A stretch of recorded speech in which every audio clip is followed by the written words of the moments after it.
अब इसके बाद में 7वां प्रमाण है कि उनके पास सिद्धि थी, जब उन्होंने लंका में प्रवेश करने के बाद में सीता जी को चारों तरफ ढूंढा, लेकिन उनको नहीं मिली, तो उनको विभीषण जी का घर मिला। उसमें राम नाम के चिन्ह थे, श्री हरि विष्णु के चिन्ह थे। उनका यह कौन है, उनको जानने के लिए उन्होंने अपना रूप परिवर्तन कर लिया। अच्छा, उन्हें वो लगा कि यहाँ पे राम का नाम कौन ले रहा है, यहाँ राम का नाम कौन लेगा, श्री हरि विष्णु का नाम कौन ले लेगा, तो राक्षसों की नगरी है। तो वो जानने के लिए उन्होंने, उसका भेद जानने के लिए उन्होंने रूप परिवर्तन कर लिया। और रूप परिवर्तन विप्र रूप, ब्राह्मण का रूप कर लिया, ब्रह्मचारी का रूप कर लिया, एक सन्यासी का रूप कर लिया। तो ये वो भी सिद्धि थी उनकी। इसके पश्चात 8वीं सिद्धि ये रही, जब वो अशोक वाटिका में माता सीता के पास गए, तो उन्होंने देखा मैं अचानक माता सीता के सामने नहीं जाऊंगा, तो अशोक वृक्ष के नीचे माँ सीता बैठी। उन्होंने पूरे वही लघु रूप मशक समान, लेकिन पहले मशक कौन सा था, मच्छर के समान वाला। और अब उन्होंने मशक समान कौन सा बनाया, मशक का मतलब होता है कि एक बिल्ली का जो बच्चा होता है, छोटा बच्चा, इतना सा उन्होंने रूप बना लिया और पत्तों के पीछे छुप गए। अब उनका 9वां उनका देखिए प्रमाण, 9वां इस बात का प्रमाण है, माता सीता ने कहा, मानस में है कि मोरे हृदय परम संदेहा, हे हनुमान मुझे एक बात बताओ, तुम तो छोटे से हो, बिल्ली के बच्चे के समान, तुम तो छोटे से हो, मुझे बड़ा संदेह हो रहा है, क्या राम जी के पास सारी सेना ऐसी है, क्या सभी तुम्हारे जैसे हैं? उन्हें डाउट होने लगा कि सभी ऐसे लोग हैं, क्या सभी ऐसे हैं क्या? तो माता सीता ने जब पूछा क्या सभी तुम्हारे जैसे हैं, उन्होंने कहा नहीं, सब मेरे जैसे नहीं है। तो माता सीता को लगा हाँ चलो अच्छी सेना है कोई। तो फिर बोला कैसे है, बोला मैं उन सब में वीर हूँ, मैं राम का दूत हूँ, मैं उनमें महावीर हूँ। हनुमान जी ने, श्री प्रभु श्री राम जी ने मेरे को उनमें से सबसे अधिक बलशाली मान करके चुना है। तो माता सीता घबरा गई, उन्होंने कहा अरे जब तुम इतने से उन सब में महावीर हो, वीर हो, तो बाकी तो बाकी तो और छोटे, मच्छर के समान होंगे। अब उनको बड़ा संदेह हो गया। जैसे ही उनको संदेह हुआ, सुनी कपि प्रकट कीन निज देहा, हनुमान जी ने अपने शरीर को इतना विशाल कर लिया, इतना विशाल कर लिया कि माता सीता ने कहा हनुमान तुम्हारा मुंह कहाँ है? हनुमान जी ने कहा मेरा मुंह तो गगन में है, और माँ ने कहा ये पांव तुम्हारी धरती पर है। तो ये है वो पुनः वही रूप आ गया, महिमा मतलब अपने शरीर का विस्तारित करना।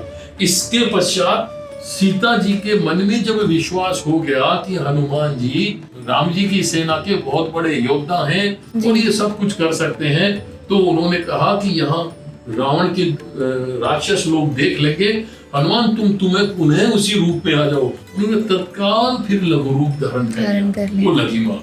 इस प्रकार हनुमान जी के पास ये सिद्धियां ऑलरेडी थी और उन्होंने अलग अलग जगह से यूज किया और करते भी आए थे। स्मरण कराने के बाद अब प्रश्न आता है कौन सा, कि माता सीता ने फिर उन्हें क्या वरदान दिया, अष्ट सिद्धि नवनिधि के दाता अस्मर दीन जानकी माता।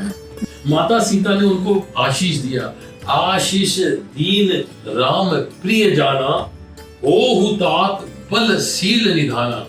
हे हनुमान तुम राम के प्रिय हो, तुम बलशाली हो, तुम शीलवान हो, शीलवान ऐसे हो जिनके निधान हो, और अजर अमर गुण निधि सुत हो, अजर अमर गुण निधि सुत हो।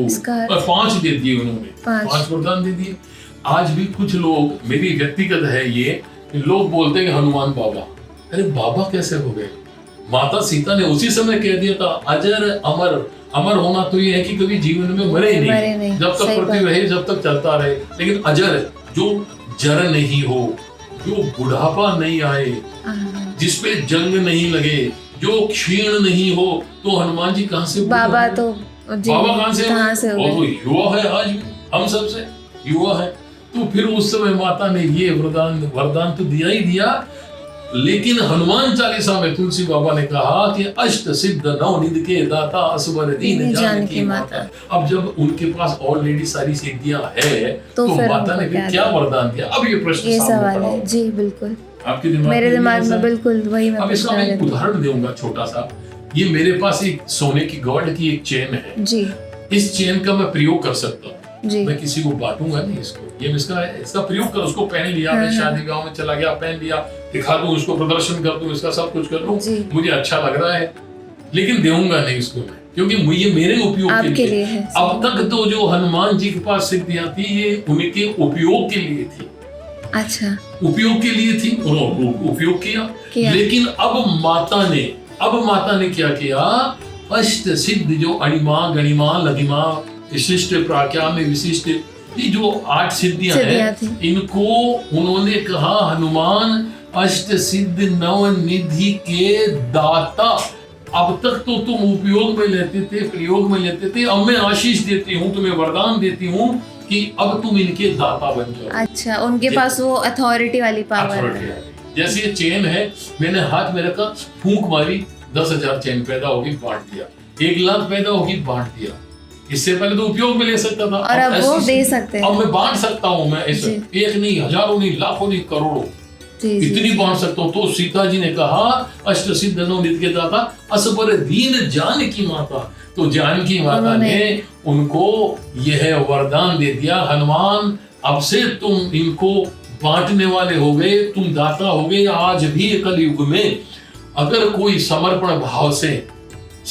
भाव से हनुमान जी की आराधना, पूजा, स्तवन, स्तुति करता है, तो आप निश्चित मान के चलिए उसे हनुमान जी सिद्धि प्रदान करते हैं। चाहे 1 सिद्धि करें, चाहे अष्ट सिद्धि नवनिधि करें, और चाहे सिद्धि का छोटा सा अंश करें, ये हमें विश्वास रखना है। बिल्कुल, ये आज मुझे क्लियर हुआ। अब तक मैं इसका मतलब कुछ और ही समझती थी।